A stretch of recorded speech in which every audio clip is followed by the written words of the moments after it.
Buenas tardes, jóvenes. ¿Cómo están? Vamos a empezar la clase de ahora. Vamos a hacer una breve introducción a lo que es Linux, que es un sistema operativo, ya saben ustedes, libre. Pertenece al grupo de software libre, es decir, que no necesitan licencia para pagar.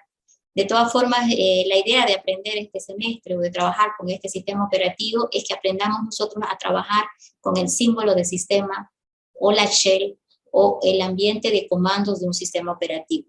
Todas estas técnicas o estructuras que vamos a ver para poder lograr darle órdenes a la máquina a través de escribir comandos, es muy válido para aprender también en otros sistemas operativos, ya que las formas de trabajo en la shell o la terminal son muy similares. Lo que varía es como los lenguajes de programación, ¿no? Si han aprendido Pascal, luego han visto que se parece mucho a C++, pero hay diferenciación en la sintaxis, ¿cierto? Entonces es similar. Cuando aprendemos la shell de Linux, y luego nos vamos con una shell como la de Unix, nos damos cuenta que la sintaxis es la diferencia entre uno y otro sistema. Pero todos esos conceptos que vemos al aprender, por ejemplo, el símbolo de sistema de Linux, van a ser muy válidos o van a apoyarnos mucho a la hora de aprender otras shells en otros sistemas operativos, ¿ok? Entonces, primeramente vamos a barrer un poquito, hoy no vamos a trabajar realmente prácticas, eso ya vamos a iniciar la siguiente semana en el laboratorio, ¿ya? Entonces, lo que voy a hacer nada más es una introducción a Linux. Ahorita vamos a tratar de ubicar, aquí está un poco desfasado. Entonces, vamos a comenzar primero ubicando a este sistema operativo, que es Linux. Ahí vemos el logo de una versión Linux que es Red Hat, que es una de las versiones más fuertes de Linux. Se utiliza mucho en los entornos empresariales. Y bueno, este es uno de los sistemas Linux que, pues si lo quieres tener bien funcionando en una empresa, por ejemplo, no vas a utilizar la versión libre, sino la versión de paga. En realidad Red Hat es de paga, ¿sí? Entonces, para tenerlo hay que pagar alguna licencia que no es tan cara como otras, pero de todas formas tenemos otras versiones de Linux, como por ejemplo el Fedora, Ubuntu, que son libres 100% porque las puedes descargar y utilizar sin ninguna licencia. Ahora, el trabajo en un Fedora a nivel de la shell es similar, no digo exactamente igual porque hay leves diferencias a lo que es el trabajo en una shell del Red Hat, ¿sí? Entonces, yo les digo que ni bien aprendan una, es muy fácil que se acomoden para seguir aprendiendo otras shells más adelante. Entonces aquí vamos a ver un poquito el concepto de software libre, una breve historia de cómo aparece Linux, qué es esta propuesta que nos dan, y ahí hay dos actividades, una de las cuales vamos a dejar para la siguiente clase, que es ya con laboratorio. Entonces, cuando hablamos de Linux, hablamos de software libre. Cuando hablamos de software libre, hablamos de free licenses, ¿no? O una licencia libre que no necesitas pagar algún efectivo para tenerla. En esta gráfica vemos por acá a Richard Matthew Stallman, que es un ingeniero informático, que bueno, en los años más o menos 70 trabajaba en los laboratorios MIT, que era pues vamos a decir, un puesto muy codiciado, porque era un excelente lugar para trabajar en el área de las tecnologías. Ahora, sucede algo muy puntual, ¿no? Esto está de repente un poco cambiado en algunas historias, pero más o menos lo que le pasó fue que él fue notando que a medida que pasaba el tiempo, las grandes empresas iban como que cerrando mucho el acceso al software que administraba los hardwares. Un caso puntual fue el problema que tuvo con una impresora que empezó a fallar, y bueno, él como ingeniero informático sabía que podía reparar el driver controlador o modificarlo para solucionar el problema que estaba ocasionando la impresora. Pero no pudo conseguir que el fabricante le dé los códigos necesarios o el acceso necesario para que él pueda construir ese software y hacer que la impresora pues funcione más, ¿no? Nosotros nos damos cuenta hoy en día de que esto es normal. Normalmente a ellos les interesa construir tecnologías que hay que reemplazarlas porque eso significa que van a poder seguir vendiendo, ¿no? Ya no les interesa más producir algo que dura una vida entera, ¿sí?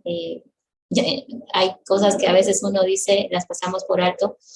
Por ejemplo, la Consul solía sacar sus logos, ¿no? Reemplaza tu refrigerador antiguo, te damos uno nuevo. Y bueno, era, creo, un objetivo de sacar de mercado refrigeradores antiguos que todavía los técnicos podían repararlas y mantenerlas vigentes, ¿no? Les interesaba más conseguir máquinas que caducaban y que el usuario dice, bueno, hay que comprar otra vez, ¿no? Entonces hay una historia por ahí también a analizar. Entonces, es así que abandona los laboratorios MIT y arranca su nueva, como que un nuevo proyecto, que es justamente lo que hoy en día llamamos el proyecto GNU, que es para lo que es todo el tema de desarrollo de software libre, ¿no? Libre en el sentido de que puedes utilizarlo, no necesitas pagar para utilizar, sin embargo, no en el sentido de gratis, ¿no? Hay empresas grandes que utilizan Linux, por ejemplo, pero lo hacen en versiones empresariales, es decir, versiones de paga, ¿no? ¿Por qué? Porque ellos necesitan la garantía de que ese sistema va a funcionar con la seguridad que requiere, ¿no? Mientras que un software libre no tiene este tipo de requisitos, ¿no? Simplemente yo lo tengo, lo instalo, lo uso, lo trabajo, lo aprendo, etcétera, ¿no? Entonces es todo una organización, este tema de GNU. Básicamente en sus inicios el grupo de software libre no tenía un sistema operativo y justamente en estos tiempos, vamos a decir, aparece ya lo que es el tema de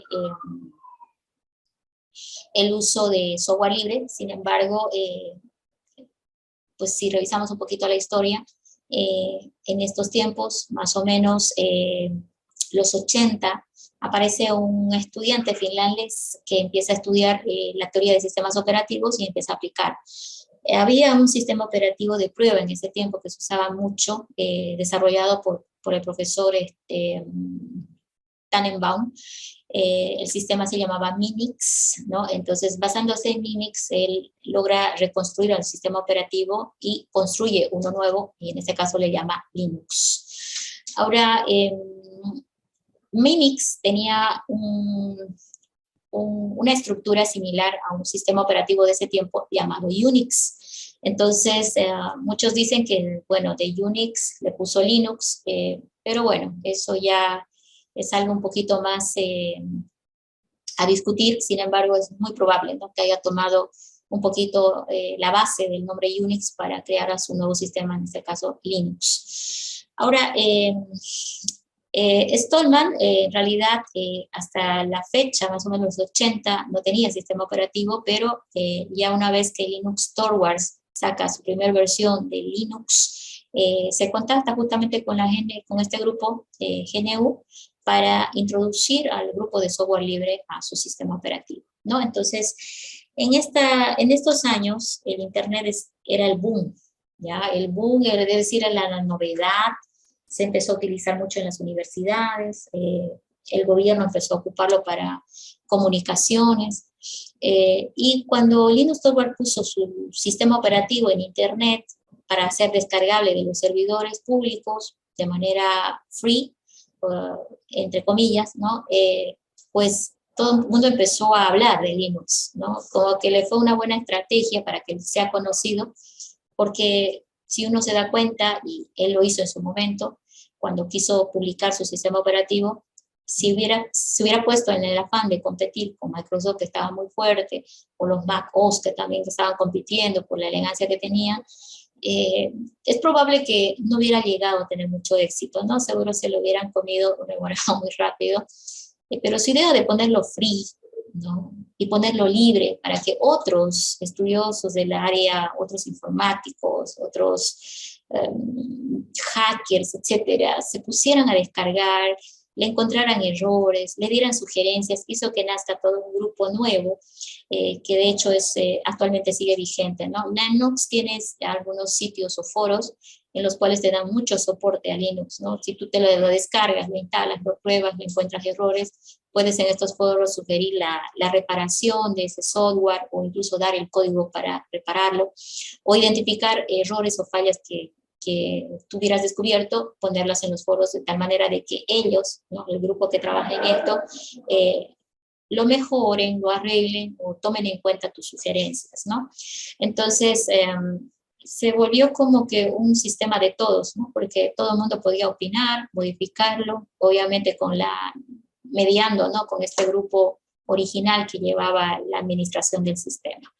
Entonces, no confundamos cuando nos hablan de software libre con el concepto de gratis, ¿no?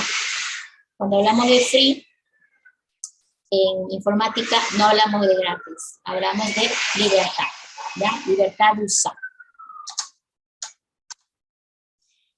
Acá está un poquito Linux Torvalds con el logo de Linux, es el pingüino, es, bueno, en Finlandia, ¿no? En Finlandia, pues está lleno de pingüinos, de repente de ahí se agarró, y bueno, le creó este logo. Entonces, donde vemos el pingüino, sabemos que ahí hay un tema de Linux, o de software libre también, ¿ya? Entonces, actualmente, Linux Torvalds sigue, ¿no?, con el grupo de desarrollo de Linux, y pues ha crecido a nivel mundial. En los 90, que era cuando entró a Bolivia un poquito la idea de software libre, muchos no le tomaron en cuenta, pero en las universidades los estudiantes empezaron a armar grupos de Linux y actualmente siguen vigentes, ¿no? De hecho, en la facultad hay un pequeño grupo de investigación de Linux, en computación también hay otro, y de repente hay unos grupos a nivel departamental y nacional que trabajan con este tema, ¿sí? Ahora, casualmente les comento que nosotros vamos a tener la feria facultativa más o menos en noviembre, en el cual ustedes van a presentar su proyecto, ¿sí? Ustedes van a hacer un mini proyecto que está justamente orientado a lo que es Linux. Es algo sencillo, pero la defensa de ese proyecto se va a hacer en esa feria, ¿no? Entonces, obviamente, primero se les va a dar el proyecto y van a hacer una presentación documentada, y de ahí va a venir una nota, y luego ya la presentación formal, dispositiva, que antiguamente hacíamos por Zoom, la van a hacer en la feria, y yo voy a asistir y ahí les voy a evaluar. Entonces, normalmente es una buena experiencia también para ustedes. Ahora, ese día la idea es no solamente sistemas operativos 2, seguramente van a invitar también a los grupos de Linux que hay en Santa Cruz, y ellos van a venir a hacer propuestas de software libre, como para que todo el mundo empiece a conocer un poquito más y explote más este tema, ¿no?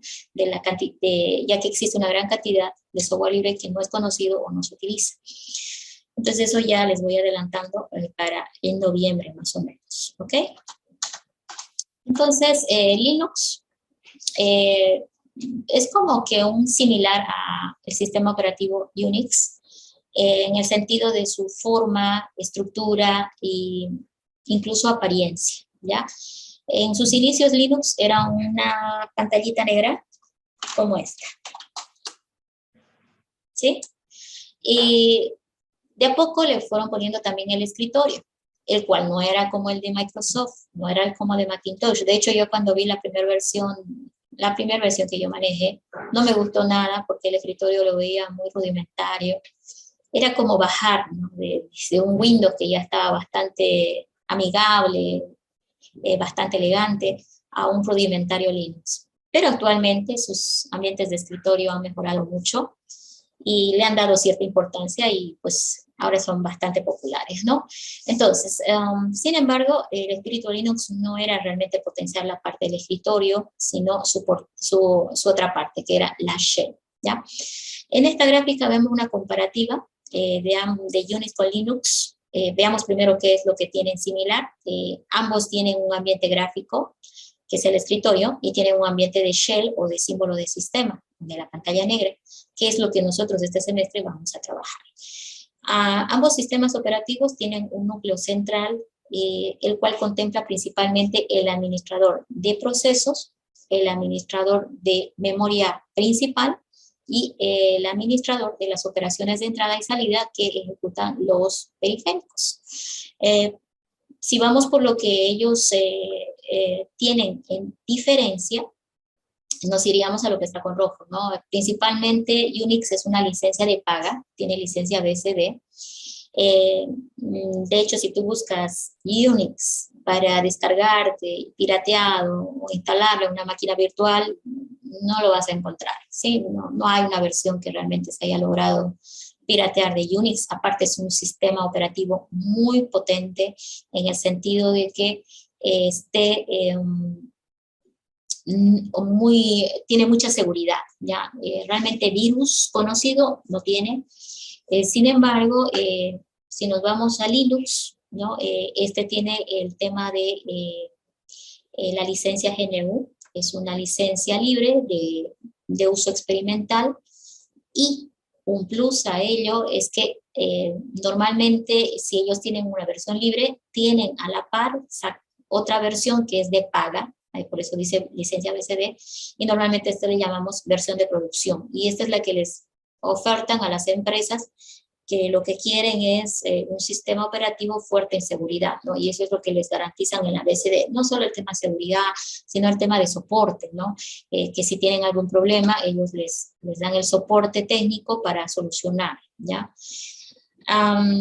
Diferencias a nivel económico, obviamente Linux es más barato que comprarse un Unix. En nuestro mercado actualmente todavía Unix es muy fuerte, ¿sí? Las empresas grandes como bancos, universidades incluso tienden a utilizar licencias Unix. Yo lo entiendo, ¿no? Es un tema de seguridad más que todo. Pero Linux está ganando mucho mercado porque ofrece muchas cosas similar a lo de Unix y con un costo económico menor, ¿no? Entonces, nosotros te vamos a aprovechar la versión experimental, vamos a hacer las pruebas necesarias y con eso nos vamos a vamos a capacitar por si nos toca más adelante trabajar con un Unix o un Linux de paga, porque lo que vamos a ver en diferencia es muy mínimo, ¿ya? Y bueno, ¿por qué Linux, Unix y no Windows? Bueno, miren, Unix, Linux, normalmente sistemas operativos multiusuario, ¿sí? Multitarea, ¿sí? Y el tema de su shell. Ambos tienen una shell potente, es decir, un símbolo de sistema con muchísimos comandos que nos permiten administrar de buena manera al sistema operativo, ¿ya? Windows es multiusuario, no de la misma manera que Linux, aunque tiene una versión que se llama Windows Server. El Windows Server sí es multiusuario, pero vámonos en la práctica. ¿Por qué es que alguien decide no tomarlo a un Windows Server? Hay un tema, ¿no? Microsoft siempre va por lo elegante, lo gráfico, y eso tiene un costo a nivel de hardware, ¿no? Un costo que le cobra la velocidad de respuesta. Linux y Unix, no. Ellos no están mirando esto. Ellos tienen una estructura en la cual quieren potenciar su shell, y el costo de ejecutar aplicaciones en shell es mucho menor que aplicarlo en ambientes gráficos, ¿ya? Son más ligeras las aplicaciones y por lo tanto son de repente más rápidas. Y si hablamos de entornos multiusuario, donde en un momento a un servidor pueden haber cientos de usuarios solicitándole diferentes actividades, ahí es donde ganamos, ¿ok? Ahí es donde ganamos. Ingeniera, una preguntita. Perdón, dime, ¿cuál es tu preguntita? ¿Cuál es la diferencia entre la shell y la hash? La hash. No, el concepto Ok. ¿no será bash, perdón? ¿Bash? Bash, sí, la bash, sí. Ok. Sí, la bash. Ok, es que ya hash es otra cosa. Listo. La bash es una shell. Ahora sí. La bash es una shell. La shell es una interfaz que comunica al usuario y al sistema operativo. Porque yo como usuario escribo órdenes en la shell y él se lo envía al sistema, ¿sí? Ahora, la bash es una shell. Pasa que la shell en el fondo es un programa. Entonces, este programa no tiene una sola versión, tiene muchas versiones. La bash es una shell, es una versión de shell. Hay otras, sí. Hay otra que se llama, por ejemplo, la Korn Shell, KSH, ¿sí? La KSH se utiliza más en ambientes de Unix, pero también viene para poderse instalar en Linux. Entonces, cuando uno abre una bash o abre una Korn shell, ambas son pantallas negras con el cursor parpadeando esperando el comando. ¿Y cuál es la diferencia entre una bash y una Korn shell? Porque hay diferentes. El tamaño, no sería correcto decir el tamaño. Vamos a decir lo siguiente. La Korn shell tiene más comandos u órdenes disponibles que la bash. Entonces, técnicamente, la bash es una shell más pequeña que la Korn shell, ¿ya? Hay otra shell más pequeña todavía, ¿sí? Que se le llama SH. Esa es más pequeña todavía que la bash, les cuento, ¿no? Entonces, yo acá, para que no lo olviden, voy a hacer una flecha de referencia. 1, 2 y 3. De las shells conocidas, la más pequeña es la SH. Hay otra que se llama, vamos a cambiar todo. Hay otra que se llama bash y la otra es la Korn shell. ¿Sí? Entonces, esto nos va a ayudar a recordar de que existen diferentes shells. Entonces, normalmente Linux, cuando uno instala, por defecto, te manda a una bash, ¿ya? Pero tú puedes también invocar a la SH si la necesitas, se la puede abrir y ejecutar, y la diferencia no va a ser en que hay algunos comandos que van a funcionar en la bash, y en la shell te dice que no los conoce, ¿ya? Entonces, ahí está la respuesta a la pregunta, ¿ok? Bueno, entonces, okay. Listo.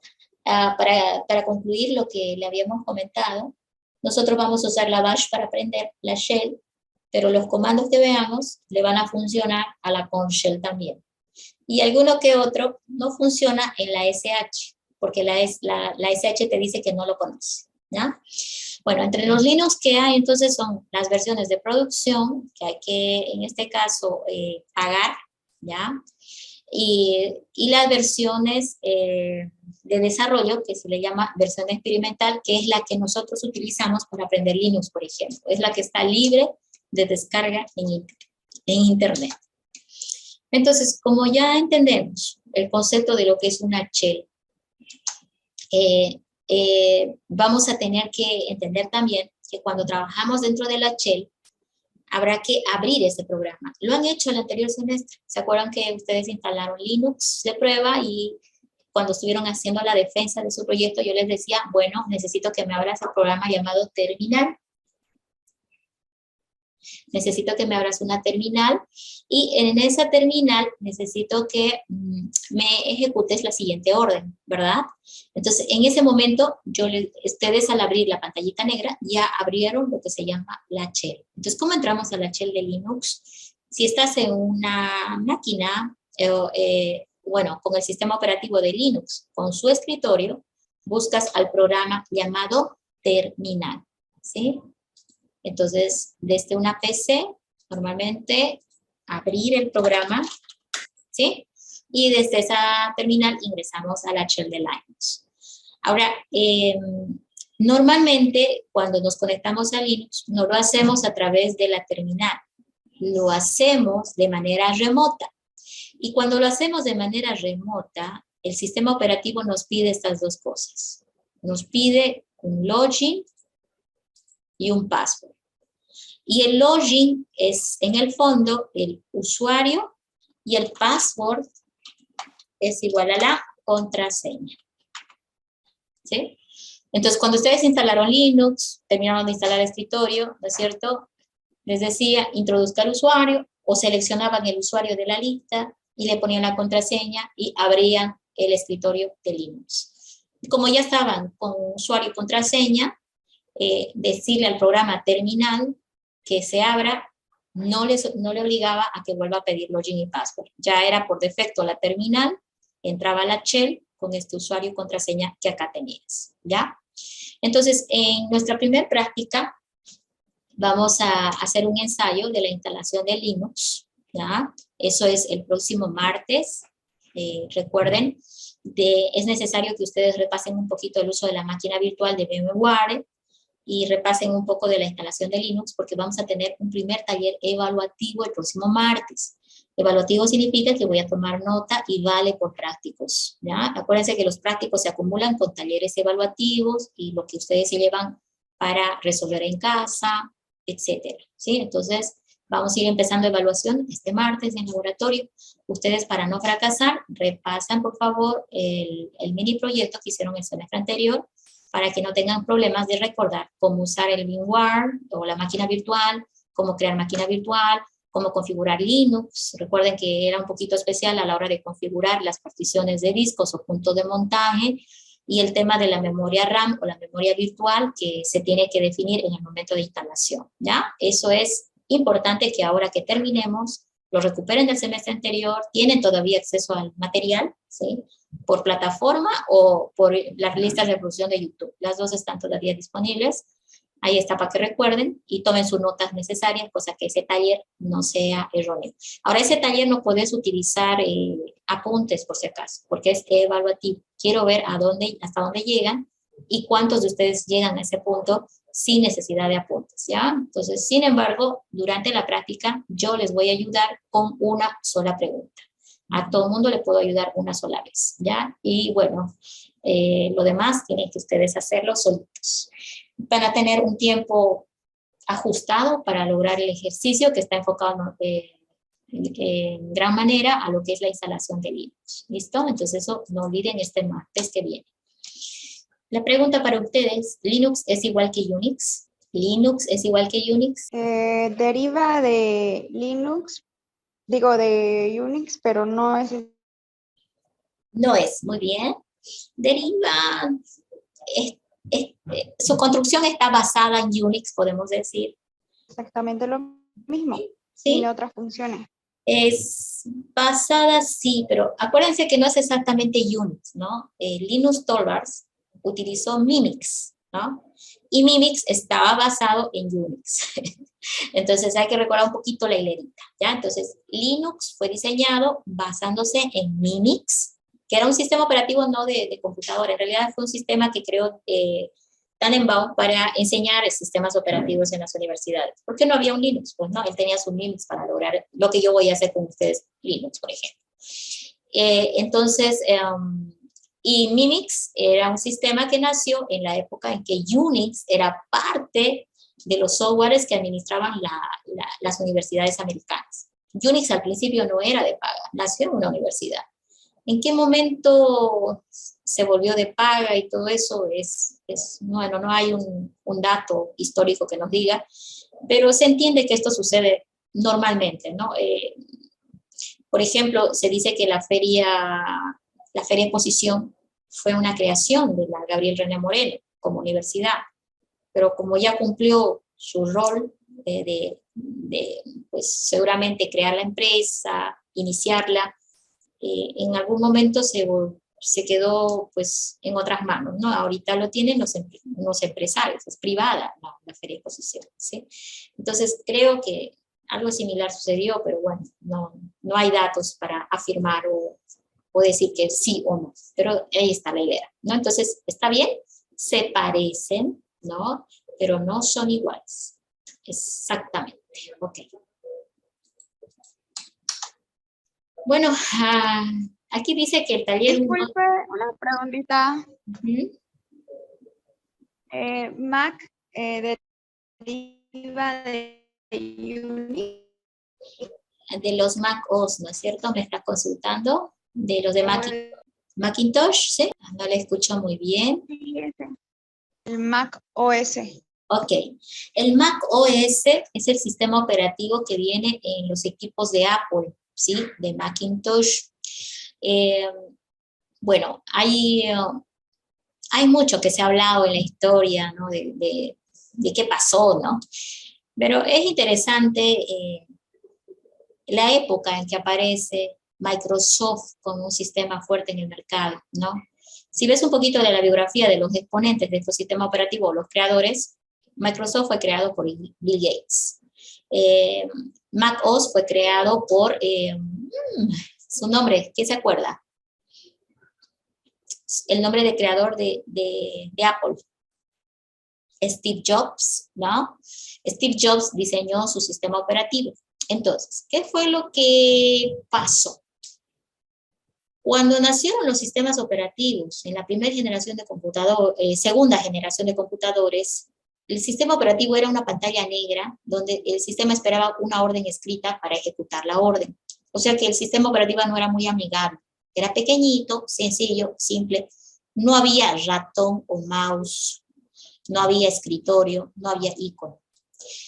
Y el primero que tuvo la idea, según la historia, de crear un sistema más amigable, más al alcance de cualquiera, que no tenga que aprender tantos comandos para darle a la máquina, fue justamente Steve Jobs. Pero su idea hizo pruebas, etcétera, y tuvo de repente la suerte de contactar a ciertos estudiantes investigadores, si no me equivoco, que eran del área japonesa, y vio que ellos estaban programando con programación orientada a objetos, en una época donde todos programaban por el método estructurado, o sea, programación estructurada.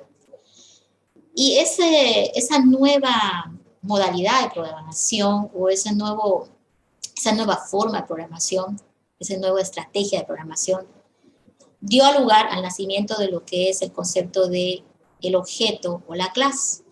Entonces ellos estaban programando o haciendo pruebas de programación a nivel gráfico, donde ya veían las cosas como objetos que tenían que hacer que funcione, el botón, ¿sí? La ventana, etcétera.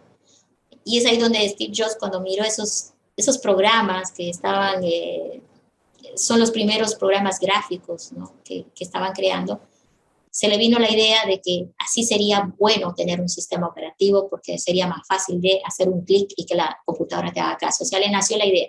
Entonces, él tuvo la idea, ¿ya? Entonces, sin embargo, en su tiempo él no tenía la tecnología, me refiero al hardware, ¿no? Porque era lento, ¿sí? Era muy lento. Entonces, tenía que pelear con el hardware, de conseguir un hardware que mejore la velocidad de respuesta, cosa que el usuario no se duerma esperando la respuesta del clic. Que era la gran diferencia con un sistema operativo de pantalla negra, porque el sistema operativo de la segunda generación le dabas la orden Enter y se ejecutaba muy rápido, mientras que en las pruebas que se estaba viendo a nivel gráfico todo era muy lento, ¿ya? Entonces es ahí donde se sabe que tuvo su reunión con Bill Gates y pues él tenía como que un poquito más avanzado la parte del hardware y es ahí donde Bill Gates prácticamente le roba la idea, ¿no? Y empieza la competencia. Entonces, Bill Gates obviamente le gana en el sentido de que él es el primero que anuncia el nacimiento de otra era de sistemas operativos y lo publica, ¿no? Lo muestra al mundo. No concluido, pero ya lo muestra, entonces le gana la carrera. Sin embargo, el otro ya estaba desarrollando su versión con problemas, como les digo, de lentitud. Entonces, las primeras versiones de Macintosh que salieron con un sistema operativo gráfico o de escritorio, tenía la característica de que era bonito, elegante, nos gustaba, pero era tan lento que seguíamos prefiriendo utilizar los sistemas operativos como el DOS, que era una pantalla negra donde tenías que escribir la orden para que se ejecute la acción, ¿sí? Bueno, después de que Bill Gates logró sacar su primer Windows, fue mejorando, el otro también mejoró, pues y ahí, ¿sí? Entonces, no está basado en Windows, Mac OS. Existe un tema de que en el tiempo estaban tan a la par, ¿no? Que prácticamente nacieron a la par, o sea, no podemos decir le robó la idea al 100, porque si bien el primero que le tuvo la idea fue pues, Steve Jobs, de repente Microsoft ahí tenía las herramientas, ¿no? Para hacerlo y el otro no. Y bueno, con las ideas del otro, el otro ya pudo y bueno, así. Fue algo muy a la par, ¿no? Pero técnicamente primero salió Windows, pero Steve Jobs no le copió. Sí, él tenía la idea, lo que no tenía era la tecnología y eso era lo que estaba tratando de buscar y en su búsqueda, pues como que perdió ahí un poquito, ¿no? De todas maneras, esa sería más o menos la historia de lo que sucedió entre Microsoft y Apple. Y bueno, ahí tenían un tema de un enojo de por vida, ¿no? Estaban bastante disgustados, ambos, creo que no se hablaron por años, pero al final creo que lo resolvieron. De todas maneras, eso sería para aclarar sobre esta etapa del nacimiento de los sistemas operativos gráficos, ¿no? MacOS tiene otro espíritu. Actualmente, si tú te das cuenta, ¿por qué iPhone? ¿Por qué todo el mundo quiere un iPhone, una iPad? De repente un poco está rezagado en otros países el tema de la portátil. También en Estados Unidos lo que más se venden son las portátiles de Apple, el iPhone, el iPad. De hecho, hay personas que son muy fans, ¿no?, de esta tecnología, porque normalmente ellos ofertan un equipo no solamente con buena gama a nivel de hardware, sino te oferta cosas a nivel de software que los otros todavía no han sacado. Y más bien está ocasionando de que Huawei, Sony y ese tipo de industrias que son chinas, les han ido copiando todo, ¿no? Entonces, ¿por qué es caro un iPhone, un iPad? Pues porque es caro la investigación, ¿no? No es tan fácil. Entonces, hay un tema de que Apple invierte dinero en tema de investigación y bueno, sacan primero y luego los otros le copian y sacan el producto más barato, ¿sí? Entonces, ahí hay muchas discusiones, ¿no? No sé si con eso ya te aclaro la pregunta. La respuesta es no, ¿sí? No está basado en Windows. Bueno, ahora la siguiente clase vamos a hacer un taller que está relacionado con instalación de Linux, pero no es exactamente esto, ¿ya? Entonces, relacionado. Lo que ustedes deben hacer es prepararse para salir bien en ese taller. Las herramientas necesarias yo voy a dejar en el laboratorio para que podamos trabajar. Una vez que esté hecha esta práctica, como tenemos un día largo, es probable que nos dé tiempo también para hacer el taller número 2, que es el uso del emulador PuTTY. Esta clase, si no alcanza el tiempo para el taller 2, porque no repasaron, se aplazaron, no sé, la transpasaríamos para el siguiente jueves. El taller 2 es un poco más corto, más sencillo, es el emulador PuTTY. Les voy a enseñar a conectarse de manera remota al servidor del laboratorio. A cada uno de ustedes les voy a dar su usuario y contraseña, el cual después pueden modificar solamente la contraseña para que sea una cuenta que solo tú accedes. El objetivo de que se conecten al servidor es que experimenten un poquito el acceso remoto al server, ¿ya? Y por otro lado, también hagan todas las prácticas en el servidor, porque todo lo que ustedes hagan se va a grabar allí. Y la siguiente clase que vuelvan, puedes continuar, etcétera. Incluso el examen se da ahí mismo, ¿ya? Y bueno, yo voy monitoreando también el examen a través de esa conexión al emulador PuTTY. Bueno, con eso acabaríamos el día de hoy. No sé si alguien tiene alguna pregunta. Ya he dicho lo que vamos a hacer el martes. Este es mi objetivo, es grande, yo sé, pero mínimamente el 1 lo vamos a hacer, ¿ya? ¿Qué hay que traer? Nada. Todo el material lo tienen en el laboratorio. Si tienes un flash de al menos 5 gigas, nos puede ser útil, ¿ya? Nos puede ser útil en caso nos falle algo con los auxiliares, ¿sí? Pero voy a ir mañana para que lo tengan todo a punto, para que no tengamos problemas el martes, ¿listo? ¿Preguntas? Ni una pregunta, ingeniera. Todo claro. Una pregunta, Listen. ¿Qué precio aproximado tiene la Unix? Wow. Si entras a la página, lo vas a encontrar con el nombre de... A ver, ¿con qué nombre lo vas a encontrar? Ay, se me fue de la memoria. Porque ahorita estaba buscando los precios y no me aparece así. Hay algunos que salen hasta $0. En realidad no viene Unix para escritorio, para un computador personal, ¿sí? No tiene una versión de Workstation. Unix viene solo para servidores, entonces es probable por ello que estás encontrando un poquito extraña las características de lo que pide. Sí. Sin embargo, son muchos dólares. Hablemos de 50,000, hablemos por esas rondadas, ¿ya? Es muy difícil que una empresa actualice su Unix muy seguido. De hecho, después de muchos años lo hace. Entonces, el costo varía normalmente por el número de usuarios concurrentes que soporta. Uno es claro en qué hardware va a ir, porque normalmente ellos son bien específicos en qué hardware es compatible, o sea, no está cualquiera. Y hay otro costo que hay que invertir en el hardware donde vas a instalar Unix, ¿no? Entonces, y esos son 80,000, 100,000, dependiendo qué tan robusto quieras que sea el servidor. Y otro costo es el software, que es el sistema operativo que hay que ponerle en ese hardware. Ahora, la ventaja de comprar también está que ellos, la parte técnica la controlan completa, ¿no? No te lo dan el CD. Ellos mismos te dan soporte a la hora de instalar, de configurar, y tú tienes algunas venias de algún número de veces al mes que puedes hacerle consultas, y 24/7 es el tema de errores, ¿no? Tienes un error, 24/7 puedes mandar tu solicitud de reparación, y los accesos para reparar normalmente lo hacen de manera remota, es decir, que los técnicos rara vez vienen hasta el lugar, no lo hacen normalmente a distancia, a través del internet, ¿sí? He olvidado de nombres clásicos que están de moda en lo que es Unix, porque tiene varias versiones, así como Linux tiene Red Hat, Fedora, Ubuntu, Unix también tiene sus propias versiones. Entonces, no me estoy recordando una que estemos utilizando, pero pues con el término Unix lo vas a encontrar, ¿ya?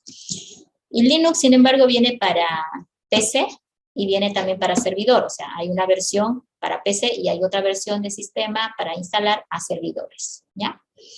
¿Cuál sería la otra preguntita?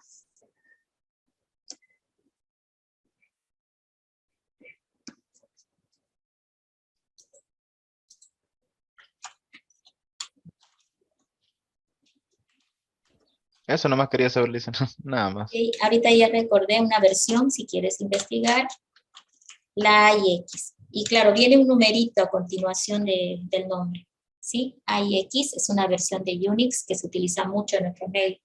Bueno, al menos hasta unos 5 años atrás todavía vi que estaba vigente. Mientras que versiones de Linux, nosotros vamos a trabajar con Fedora, pero no es la única. Hay pues Red Hat, que estoy esperando poder hacer unos cursos ahí. ¿Qué más? Ubuntu, que es bien sencillita. La de Ubuntu es la más sencilla de todas, ¿ya? Bueno, entonces nos vemos el martes en el laboratorio, ¿ya? Pero como nos toca 100% práctica, mañana me voy a personar, voy a hablar con el encargado de laboratorios. Si todo ok y me garantiza que martes no tenemos problema, yo no voy a decir nada, automáticamente ustedes se vienen el martes a el 212, a las salas de cómputos de ofimática. Si hubiera un tema de que les falta o ha habido algún percance y todavía no, yo misma les voy a escribir para decirles que vamos a tener que continuar con Zoom, y el taller que teníamos programado se va a posponer hasta que el laboratorio esté disponible. Pero dudo que suceda, porque la semana pasada nos dijeron de que desde este lunes se va a poder disponer de los laboratorios normalmente. ¿Listo? Entonces nos vemos en el laboratorio de la próxima clase. Pasen buenas tardes, jóvenes. Hasta luego. Hasta luego. Gracias. A ustedes, nos vemos.